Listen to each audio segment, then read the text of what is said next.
tere tulemast podcasti Ilu ei anna häbeneda. Mina olen Agve Kask ja täna on minuga saates Kristel Kaur. Tänane teema on silmaümbrus, silmaalused ja ütleme ka siis niimoodi ülalaud, et kõik, mis puudutab siis silmapiirkonda, sellest me täna ka räägime. Nii et Kristel, sa oled varasemalt siin podcastis ka olnud, me oleme rääkinud sinu nii-öelda siis teekonnast esteetikas, aga kas sa soovid veel, võib-olla need, kes ei ole kuulnud sinu kohta seda eelmist podcasti, et paar sõna enda kohta ka öelda, et kes sa oled ja kust sa tuled? Oleme nüüd koos töötanud Agvega viimased, kas juba 1,5 aastat on nüüd täis saanud. Tegelikult ju varem, et meil on varasem ajalugu ka. Just, aga, seda saab kõik eelmisest podcastist kuulata. Just. Aga muidu et nüüd oleme noores olnud alates eelmise aasta novembrist, nii et ongi 1,5 aastat täis juba. Ja esteetilises meditsiinis olen olnud viimased 13 aastat, nii et üht-teist on tehtud. No vot, sul on pikk kogemus, praktiline kogemus ja silmaalustega ka kindlasti, et selles mõttes sinu enda silmaaluseid vaadates ma vaatan, sul on need väga ilusad, et Kristel, räägi ära, mis on sinu saladus, et miks sinul, kui sina paned meiki peale, siis miks sinul ei teki neid vagusid sinna? No mul on ilmselt lihtsalt hea geneetika, alustame sellest. Tegelikult mul on ka ikkagi täiega kortsud, sest ma olen prillikandja, mul on tegelikult miinusprillid, mida ma kannan harva, tähendab, et pool aega ma ainult kissitan silmi, et siis silmade kissituse vastu, ehk siis need, mis on nagu need siia nurkadesse tekivad, neid on väga lihtne ära saada. Kanavarbad nii-öelda. Et botuliintoksiiniga saab nad väga edukalt ära, isegi mul, kellel tegelikult on täiega seal kortsud. Aga silmade alla panen ka natuke ikkagi botuliintoksiiniga. Vot, ma räägimegi sellest ka, et näiteks botuliintoksiin on selline teada-tuntud kiire lahendus, saadki need kanavarbad nii-öelda siis naerukortsud on ju pehmemaks, et päris nii-öelda ära friisima ju neid ei pea, et kõik sõltub sellest, kuidas keegi soovib. Et aga kui on nüüd, sinul turseid ei ole silma all, eks? Minul üldse ei ole, et selles mõttes minul on see suur pluss. Ja sinu silmaalune on tegelikult suhteliselt hea, et ta ei ole nagu problemaatiline, aga näiteks minu silmaaluseid sa oled ka teinud, et mina olen just see võib-olla patsient ise ka, et ütleme siis niimoodi, see on problemaatiline. Üks keerulisemaid juhtumeid. Et üks keerulisemaid juhtumeid ja iseenesest on see hea, sellepärast, et siis ju me kogu aeg katsetame minu peal. Just, mis toimib, mis ei toimi. Just, aga kui ongi nüüd niimoodi ka sellised problemaatilisemad silmaalused, sest neid meie oma töös ju näeme ka päris palju, et kui nüüd botuliini ei saa teha, et millised need olukorrad on, mille sa patsiendile ütled, et tead, et nüüd me sulle täna botuliini silma alla ei saa teha? Et kõigepealt ikkagi lõtvunud nahk, et kui seal on ikkagi liiga palju seda, siis ikkagi esimene lähenemine peaks olema kirurgia, et kui on kas liiga palju nahka või siis kui sinna on tekkinud need rasvapadjandid, ehk siis sellised nagu päris kotikene, et mis ongi ikkagi seal kogu aeg. Et ühed asjad on tursed, mis tekivad siis juhul, kui näiteks, ma ei tea, alkoholi joonud eelmisel päeval, liiga vähe maganud, et siis on hommikul turses, aga need päeva peale need tursed lähevad ära. Et see on natukene selline lihtsam variant. Piisab ka sellest, kui soola sööd. No kasvõi soolakurki. Enne magamaminekut, siis sul on silmaalused. Sina tead seda kogemust. Aga jah, et teised on need, kellel on kogu aeg kotis silmaalused, et nendele puhul aitab küll ainult kirurgia. Ja see on elu muutev on see operatsioon selles mõttes, et ma olen ikkagi näinud väga häid tulemusi ja siis tulevikus ka kõike protseduur on palju lihtsam sinna teha, sest enam niimoodi ei turseta.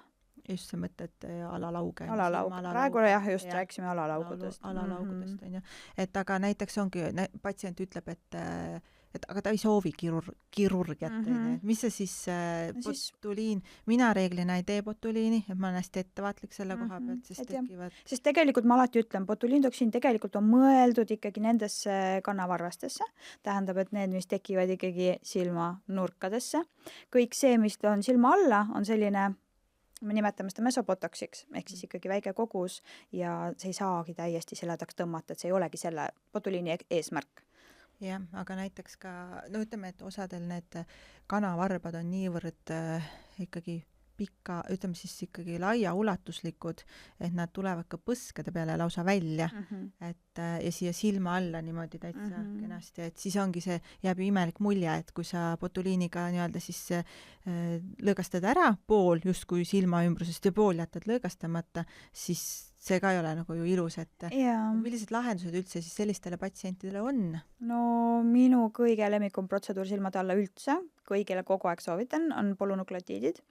Et see on siis kala DNA-l põhinev selline preparaat, mida siis süstimegi väikeste paapulitena silma alla ja siis nahk saab sellest sellist elujõudu ja läheb justkui nagu tugevamaks ja kortsud vähenevad ja väga-väga hea protseduur.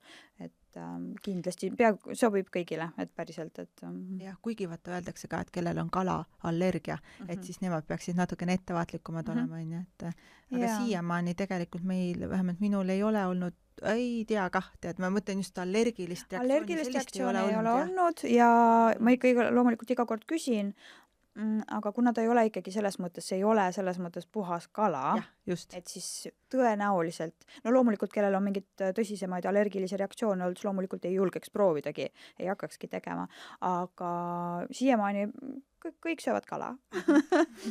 Kõik söövad kala, just. Aga need polünukleotiidid on nii-öelda siis tulnud, meie kasutame neid Lõuna-Korea omi, et neid on ka väga palju erinevaid ja ongi siis need toimeained on ka erinevad, on üks on PDRN, teine on PN+, nüüd PN+ hüarloonappe koos. Et ja siis ongi see koht, et võib-olla spetsialist siis peab olema ka nii tark, et ta siis valib vastavat probleemile selle õige polünukleotiidi, et ja mida veel uuringud näitavad, et polünukleotiid tegelikult hakkab paksendama siis termist, et mis justkui annab selle minifilleri efekti, on ju, aga mida võib-olla siis ka veel, mis ma ise olen mõelnud, et see on nagu, justkui oleks nagu trend, aga see on selline toimiv trend. See on päriselt nagu toimiv trend, et see sai alguse muidugi lihtsalt ju ka, nagu ikka, hakkad proovima uusi asju, aga need päriselt mega head tulemused, et uskumatult head isegi võiks öelda. Ja võib-olla, kes on, jälgib nagu seda esteetikamaailma, siis nad isegi teavad seda nii-öelda siis, kui kala, tähendab lõhespermat, et süstitakse nagu, et sellega nagu siis oli selline nagu turunduse pool on ja, aga tegelikult ta ei ole. Ta ei ole, ta on tegelikult ikka DNA. Just, kala DNA-st. Ja mis veel ma tahtsin küsida, et kuidas sa oled ise tähele pannud, et nüüd, kui sul ongi päris palju polünukleotiidi patsiente, kes siis oma seda silmaalust nii-öelda turgutavad, et kas nende, ma saan aru, et need jäävad rahule, aga kas sul on olnud sellist varianti, et ei jää rahule, et oodatakse ikkagi enamat? Seal on pigem see, et ei tohiks kuuri pooleli jätta, et see on ette nähtud ikkagi 3 protseduuri 4-nädalase vahega ja see tähendabki seda, et kui tehakse ainult 1 ja võib-olla ei näegi esimesest korrast tulemust, ma alati rõhutan seda, et kui teha kuurist isegi mitte vähem kui pool, ehk siis ainult 1 protseduur, ei peagi nägema, eriti kui on silmaalune on päriselt nagu problemaatiline, juba rohkem lõtvunud nahka, et ikkagi kindlasti kuur tuleb läbida ja tulevikus ka, et mina ütlen kõigile, kellel on probleemne ja selline kortsuline silmaalune, et siis jäädagi käima seda tegemas, et mitte küll iga kuu terve ülejäänud elu, aga alguses kuurina, edaspidi niimoodi võib-olla 3 kuu tagant, võib-olla 4 kuu, et niimoodi aeg-ajalt käia turgutamas, sest siis on tulemused nagu veel paremad. Ja see ei tähenda, et botuliini ei tee, botuliiniga jätkame samuti, et üks toetab teist ja kes saavad kõige paremased tulemused ongi, kombineerime, et botuliin ja polünukleotiidid.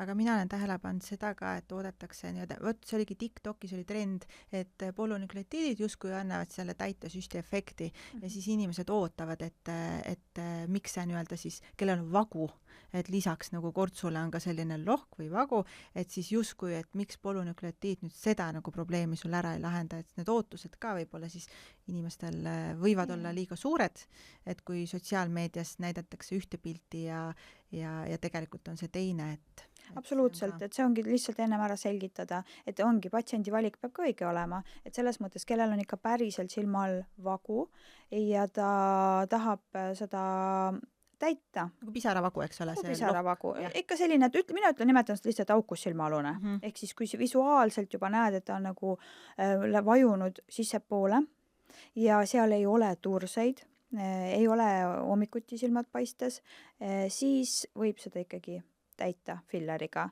Ütleme, et see ei ole meie selline, kogu aeg seda ei tee, sest tõesti väga paljudel on tursetega probleeme, aga kellel on selline, ütlen nagu minul, et lihtsalt natukene aukus või niimoodi, et siis minul üldiselt turseid kunagi ei ole, et siis julgelt saab teha. Ja see täidab selle lohu, selle aukus silmaaluse ikkagi ära ja see lahendab selle probleemi. Aga sa oled endale teinud täitesüsti silma alla? Tead, ma mõtlen praegu, et vist mingid aastad tagasi ühe korra on tehtud. See oli just ammu või? See oli ammu, jah.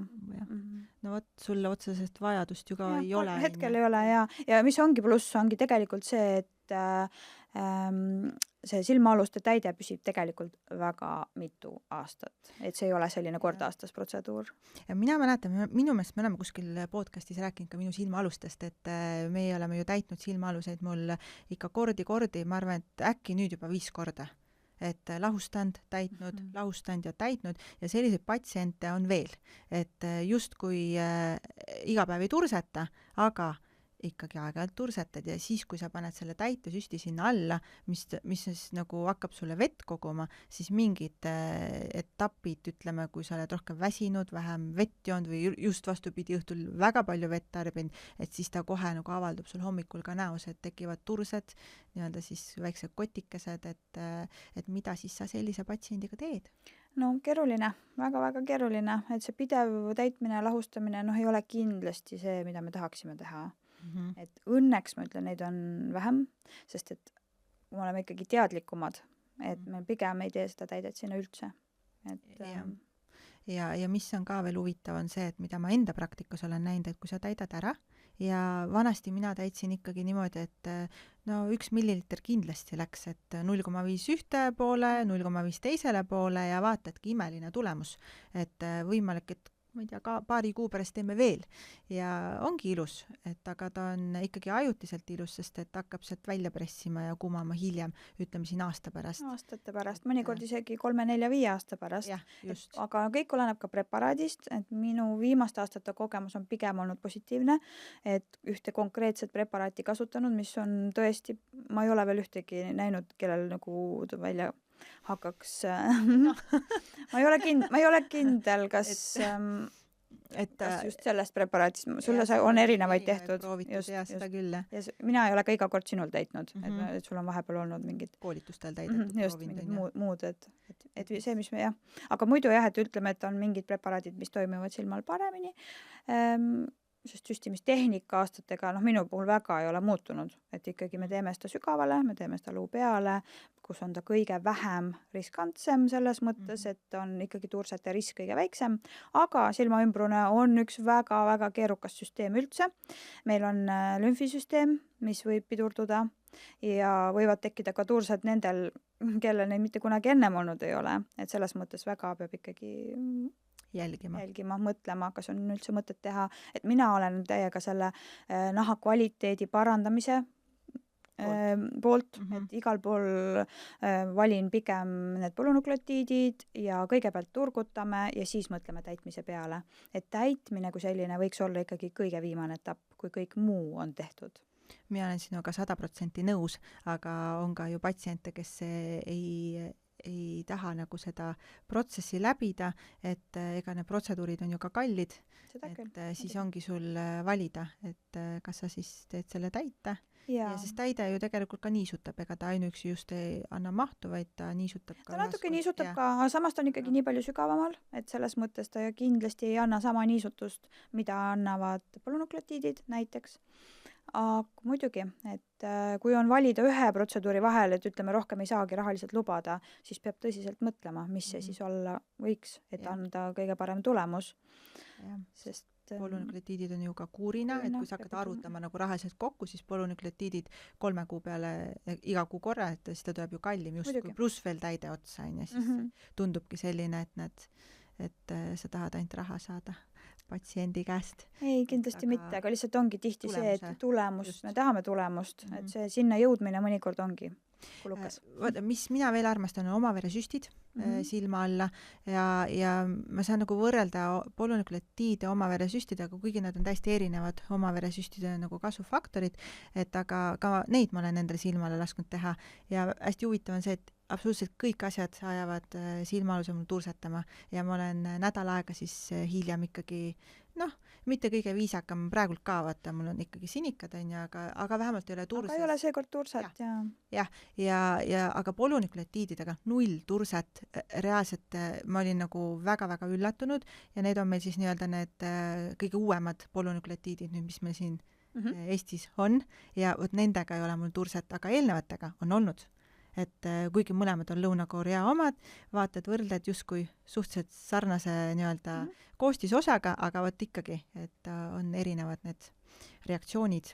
Ja mis ma veel tahtsingi öelda, et aga omaveresüstide kohta nii palju, et iseenesest kui on tume silmaalune ja kui on ikkagi ka aukus ja kui on natukene nii-öelda siis aega taastumiseks, on väga hea.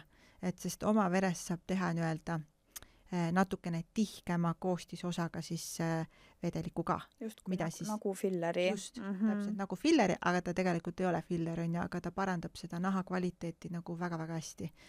Ja mida me ka teeme on ju enne opile saatmist, et kui ülalaugudest rääkida, et kui patsient läheb ülalaugude opile, kas sa siis soovitad ülalaugudele teha polünükleotiide või oma vered näiteks või midagi sellist?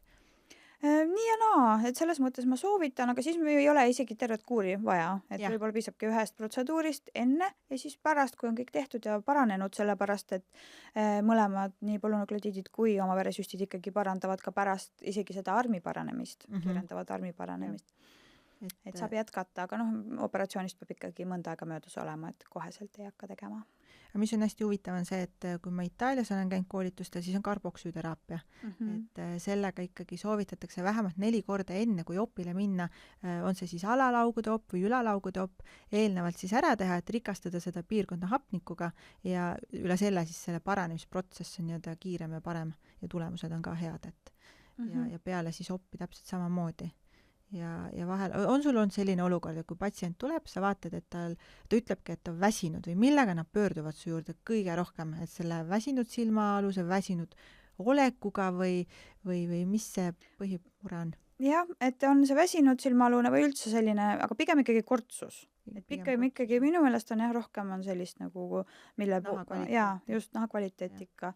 Et sest paratamatult silmaalune nahk on meil kõige õhem ja seal on olematud rasunäärmed, ehk siis tähendabki seda, et see nahk ei niisuta ennast seal niimoodi nagu mujal nahk ja see on nii õhuke ja ta läheb iga aastaga aina õhemaks, et see on üks põhjus, miks me hakkame seda silmaalust nägema palju varem. Seda võib-olla võib võrrelda kaelaga, aga kaelanahk on ka natuke teistsugune, et ikkagi õhem. Aga silmaalune on meil kõige õhem nahk, pole ime, et see kõige enam kortsu läheb. Et see on arusaadav, see on kõigil niimoodi, et see ei ole, on eranditult kõigil on silmaalune kõige probleemsem. Ja, et see kaela välja tõid, sest kaela on ka täpselt sama, et aga silmi pannakse kõige enam tähele, sest et sa vaatad kogu aeg peeglisse. Sa näed ennast. Suhteliselt mitte keskpunkt päris, aga siiski sa näed muidugi, ennast. On jah. Ja siis ma veel tahtsingi küsida, et kas sul on olnud olukorda, kus patsiendil mitte midagi ei tee, kui ta on nõus minema kirurgiasse, näiteks sa vaatad, et ülalaud on nii nii-öelda alla raskeks läinud ja tegelikult ei tulegi silmade pärast, aga tuleb näiteks botuliini tahab su käest saada. Et siis ka ütled, et lõika ära ja siis vaatame edasi. Jaa, et kui kindlasti otsmiku botuliini tegemine, et kui on silmalaug on loomu poolest juba raske, et see ei pea olema 60ndate aastates üldsegi, et see võib juhtuda ka juba 40ndates. Isegi varem. Et isegi varem, et kui silmalaug on ikkagi raske, siis kõige parema tulemuse annab kõigepealt silmalaugude operatsioon ja siis otsmiku botuliini. Aga siis ongi see koht, et jällegi vaadatakse, mõni tuleb näiteks on selle videoga, et näed, et siin tegi näiteks doktor Rebecca Gardell tegi sellise nii-öelda brow lifti ehk siis kulmu tõstmise ja silm läks avaramaks kohe, et ma tahan ka.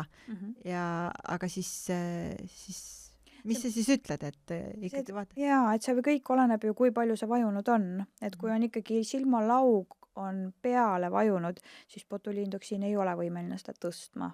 Et see on võib-olla 2 millimeetrit. Et saab ju niimoodi näidata, et kui on tavaliselt nad näitavad, tahaks nii. Tahaks nii, ja seda kindlasti botuliintoksiin ei tee. Seda võivad teha natukeseks ajaks nidid, et kokkpinguldavad niidid, aga kogemus ütleb ikkagi, et kui laug on ikkagi raske, siis niit ka nii palju ei aita. Ma just tahtsingi öelda niitide kohta niimoodi, et mul on hästi kindel arvamus, et ma kindlasti pahandan nüüd sellega päris paljusid võib-olla, aga mina arvan, et niiti pole kindlasti mõtet panna just selle kulmu juurde, kui sa ei ole enne botuliintoksiini teinud.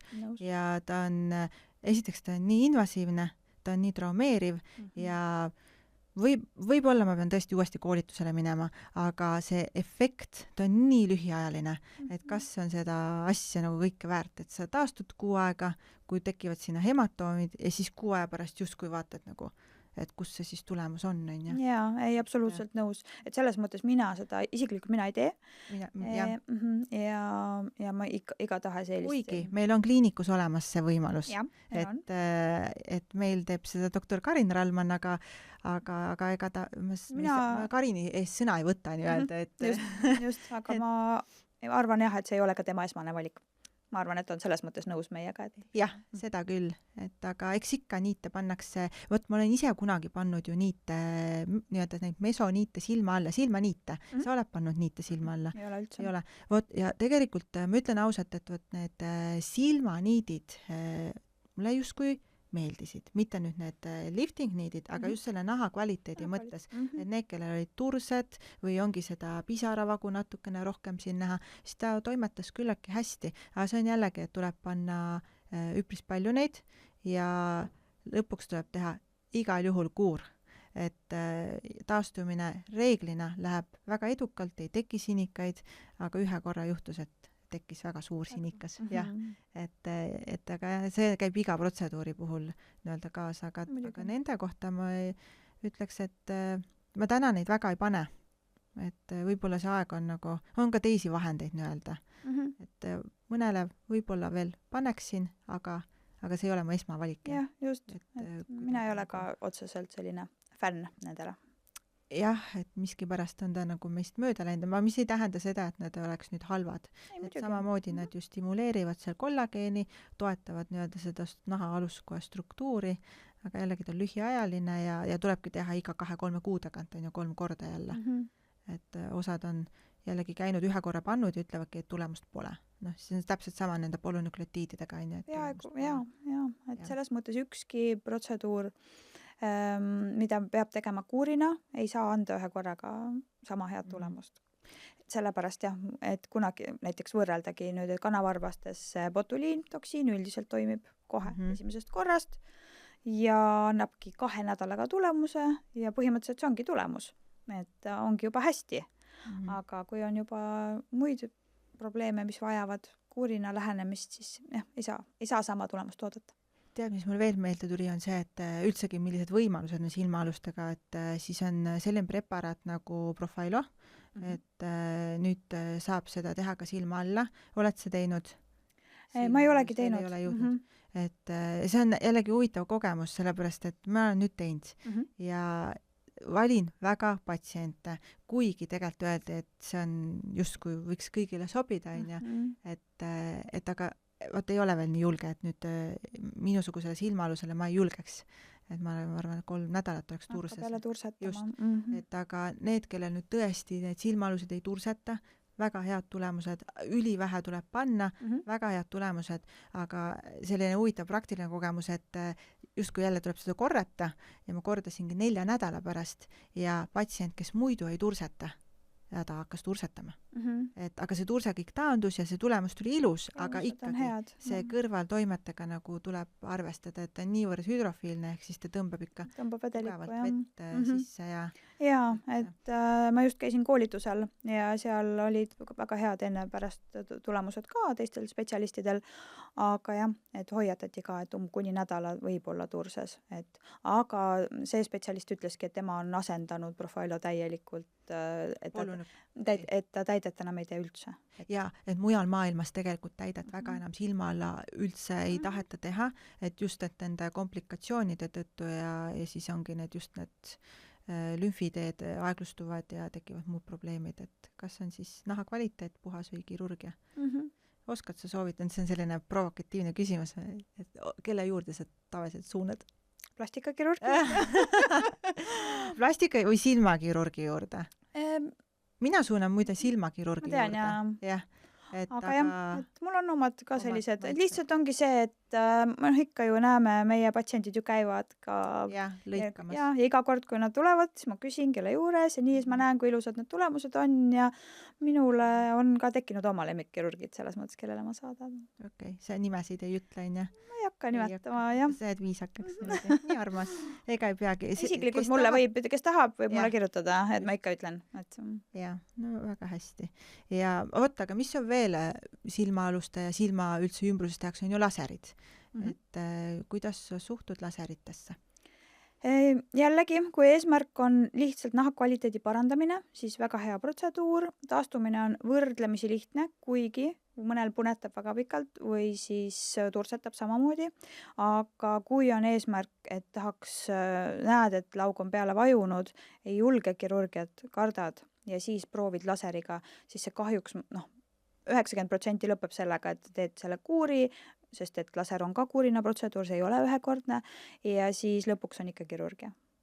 Et selles mõttes jah, et ütlen, ideaalseid lahendusi ei ole, aga saab edasi lükata ja et õigel hetkel tuleb alustada tegemist, et sellepärast kindlasti on jälle talvine protseduur, suvel ei ole hea teha, kui päikselisel ajal, aga muidu võib saada väga häid tulemusi, kui ei ole veel tõsist lõtvumist.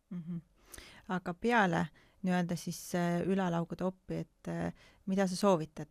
Või alalaugude oppi ka, et alalaugudel jääb see arm nii kenasti peitu, et ta jääb sinna sisse poole, et sealt kui sa mõtled armi.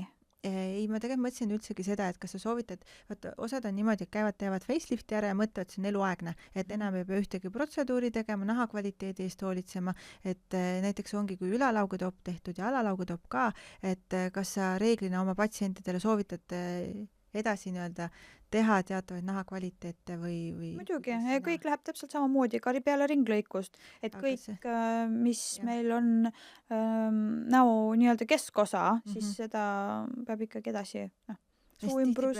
Tihtipeale on see arvamus, et sa lõikad ära ja ongi kõik. Et enam justkui tagasi ta ei lange ja lõikus on nii-öelda igavene, et kohati mulle tundub, et osadel on selline suhtumine, et aga tegelikult ju me ju lõtvume edasi. Ei, muidugi.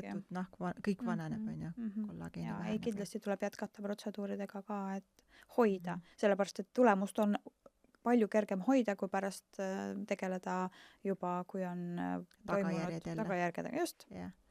Aga sul on mõni patsient ka, kes on mitu korda käinud näiteks ülalaugude opil? Ja väga palju käivad mitu korda. Võt nii siis. Lihtsalt see on paratamatus, et kui teha 40-ndades esimest korda, siis tõenäoliselt seal kuskil 10-15 aasta pärast peab tõenäoliselt korra veel tegema ja see ongi okei. Selles mõttes see ongi peab olema teadlik otsus, et tõenäoliselt peab ühe korra veel tegema elu jooksul.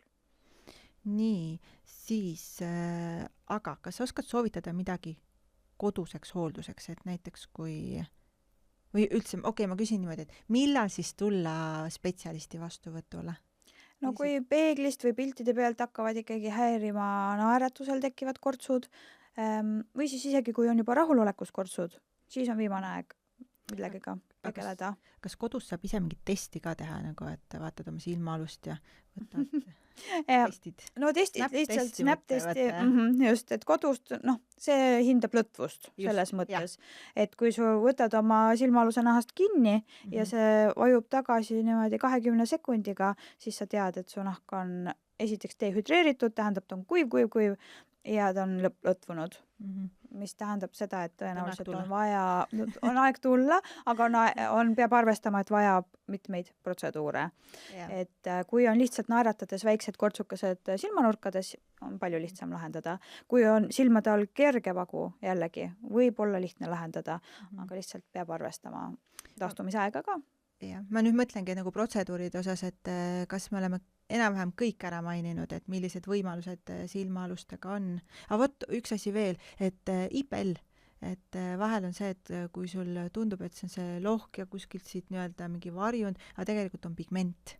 Et see on pigem hoopis, millest me ei ole rääkinud, veel on tumedad silmaalused. Et see on üks asi, millega veel pöördutakse väga tihti, et see näeb välja justkui väsimus, aga tumedad silmaalused, et seal on 2 varianti. Üks ongi see, et nahk on läinud väga õhukeseks, need veresooned seal all lihtsalt paistavad, kumavad läbi ja tegelikult meil on kõigil silmaalune sinine. Mina alati ütlen naljatades, et sinna aitab ainult meik, no päriselt.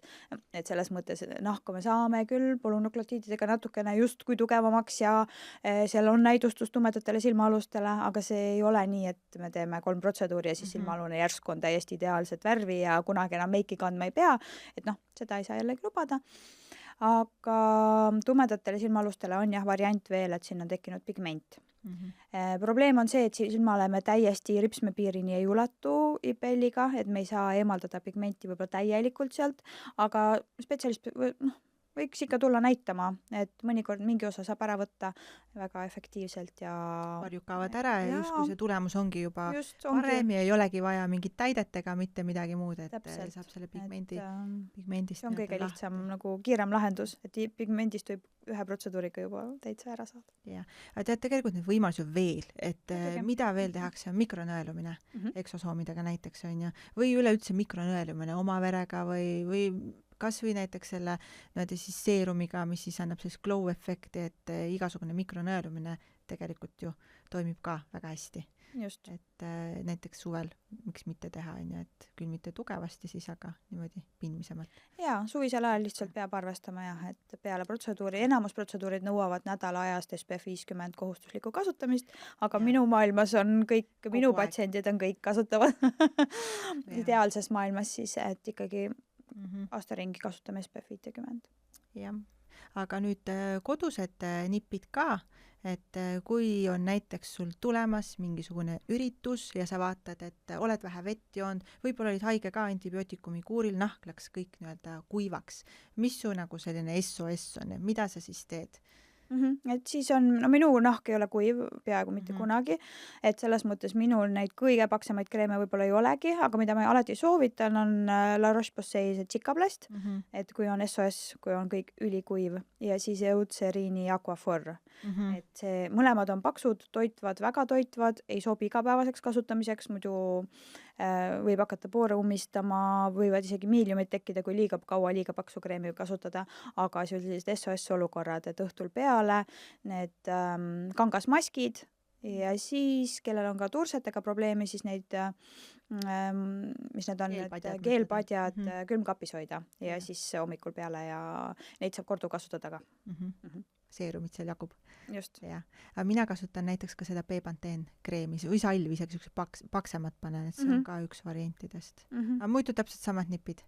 Et olen kuulnud, et isegi need, kes siis meiki teevad, soovitavad ka sama, et näevad seda efektiivsust ikkagi. Aga nagu sa ütlesid ka, see on lühiajaline. Ja muidugi, see on lühiajaline, see ongi selline SOS selline. Aga jah, et kui tead ette, et sul on mingi üritus tulemas ja väga paljude naistel on see sama probleem, et meik, kui teha veel sellist nagu profimeiki, et siis kõik meik hakkab kogunema silmade alla, et siis eelnevalt, kui on aega, et jõuda see polünukleotiidide kuuri teha. Ja siis on paar nädalat enne või nädal? Ei, ma isegi soovitaks võib-olla mingi 3 nädalat enne igaks juhuks, tõesti, kui mingid sinikad asjad, aga ütleme, minimum 2 nädalat ette ja siis nii palju parem, lihtsalt see meik istub nii palju paremini, et ei ole selline, lihtsalt nahk ei ole nii kuiv. Et need, kelle näiteks nüüd pulmad tulevad, et siis 3 nädalat kindlasti enne pulmi. Just. Et ei oleks pärast silm sinine.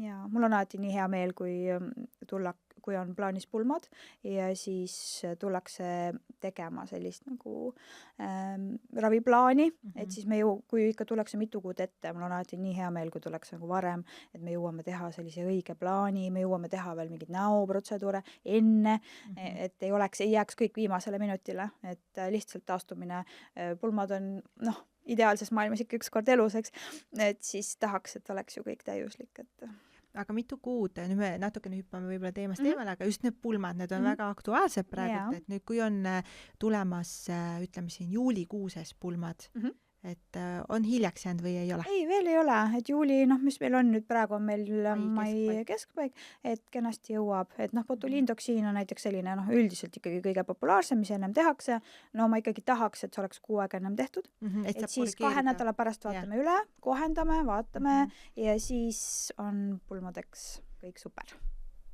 just, ja enne pulmi saab alati teha sellist glow, nii-öelda pehmet mõnusat protseduuri nädalake enne, et on ja, see siis selline ja. õrn, muidugi see sõna hape vaata nagu hirmutab, on ju, aga et saab ka seda teha. Kerget happekoorimist ja siis mikronõelumist eksosoomidega peale on selline minu lemmikprotseduur viimasel ajal, kui on vaja sellist, kes tahabki sellist ülisäravat nahka. Mega hea. Jah, aga tead, ma küsin ühe asja veel, et silmakreemid, seerumid, kas sina kasutad eraldi? Ei kasuta. Aastaid enam ei kasuta, et jah, et vanasti kasutasin, sest justkui oli tunne, et peab, sest kõigil ju on ja niimoodi, aga nüüd ma olen aru saanud, et kõik näokreemid teevad täpselt sama asja. Seerumid, jah. See on selline antireklaam jälle, aga no see on aus, selles mõttes, et on aus ja tegelikult ma pean aus olema ka, et mina ka ei kasuta väga, et aeg-ajalt, tead siis, kui nagu meelde tuleb, et võiks proovida ja ikka katsetad ja vaatad, et mingi hetk ma olin nagu tublim see silmakreemi kasutaja või seerumi, aga ta nagu ja vot ei ole, aga need, kes kasutavad, väga tublid. Väga tublid ja võib kasutada selles mõttes, et aga lihtsalt kokkuvõttes, mina alati ütlen, et ei ole mõtet ka osta kõige kallimaid kreeme, et see ei ole ka alati mõistlik, et mina kulutaks selle raha parem headele protseduuridele. Jah, väga armsasti öeldud. Aga muidu, mida ma olen ikkagi tähele pannud, on see, et just ka selle silmaaluse, kui ma katsetasin neid silmaaluse kreeme ja seerumeid, et ikkagi kofeiini sisaldav ja siis ka retinooli. Et retinooliga küll ettevaatlikult, aga tegelikult ta teeb nagu siledamaks natukene või pehmemaks selle niimoodi silmaaluse, et ta kindlasti nagu toimetab oma toimetuse ära. Mina panen retinooli ikkagi, retinooliga kreemi panen silmale ka. Jah. Kuigi vaata, me ütleme, et ei tohi panna seni, vaata nagu luuni lähed, edasi ei lähe, aga... Minul ei ole ka tundlikud silmad, see tähendab, et mina saan panna suhteliselt julgelt näiteks isegi päiksekaitset peaaegu ripsmepiirini. Seda ei saa soovitada teistele, sest väga paljudel inimestel on väga tundlikud silmad ja ei kannata üldse. Aga jah, minul ei ole üldse selles mõttes, mina panen... Sina paned mõnuga, silmalau, igale poole lihtsalt määrid ennast kokku. Aga muidugi kõige parem kaitse on päikesekaitse. Et see on nagu selge. Ja alati mina ütlen, et ikka kõige odavam anti-aging, mis meil on, ehk siis vananemise vastane kreem, on ikkagi päikesekaitse. Ehk siis ennetus on ikkagi kõige olulisem. Nii, mulle tundub endale, et me oleme vist enamjaolt kõik need kortsust silmaalused ära rääkinud on ja kuivad, kuiv kortsus käib käsi käest suhteliselt tavaliselt. Mainiks võib-olla seda täitesüsti lahustamist ka korra. Et see silmaaluse teema on selline keeruline, et vanad fillerid, eriti mingite 10+ aastat tagasi tehtud, tulevad murega, et silmaalused tursetavad. Ja siis ongi väga selline oluline vahe, kas sa pead aru saama, kas seal silma all on rasvapadjand, kas see vajab kirurgiat või see on see vana filler, mis ammu peaks olema ära lahustunud, aga nüüd me oleme juba teadlikud, et kõik fillerid ei lahustu, vaid nad lihtsalt istuvad seal ja mida nad veel teevad, siis kuna silmalihas on selline tugev lihas, siis ta lõpuks hakkab tõukama, ta tõukab selle lihtsalt ülespoole ja silmaalune näeb välja selline nagu sinised sellised kotid on seal. Ja seal aitabki siis hyaluronidase ehk siis aine, mis lahustab täitesüsti üliedukalt, võtab täielikult selle sealt ära ja ongi järsku on vau, et silmaalune ei olegi enam kotis, aga tekib selline probleem siis, et kaob ära ka see viimane efekt, mis seal silma all oli. Kunagi tehti seda silmaalust täitet sellepärast, et silmaalune oli ju ikkagi ju lohkus ja siis tuleb see lohk tagasi ja sellega peab arvestama. Sellepärast ongi mõnikord see hirm, et mõeldakse, et ei, et täitesüsti lahustamine on halb, et see teeb silmaaluse või mis iganes huuled, teeb koledaks või teeb vanaks või midagi. Aga ei, kukub tagasi kõik nagu 10 aastat vanemaks lähed. Et räägitakse, et see tekitab vananemist või mis iganes, tegelikult see on lihtsalt paratamatus, et kui me võtame ära selle viimase, mis seal toetas seal all, siis see tulemus korraks võib olla ehmatav. Et siis on, peab arvestama, et kui teha see lahustamine, et siis ilmselgelt kas on vaja täita või toita.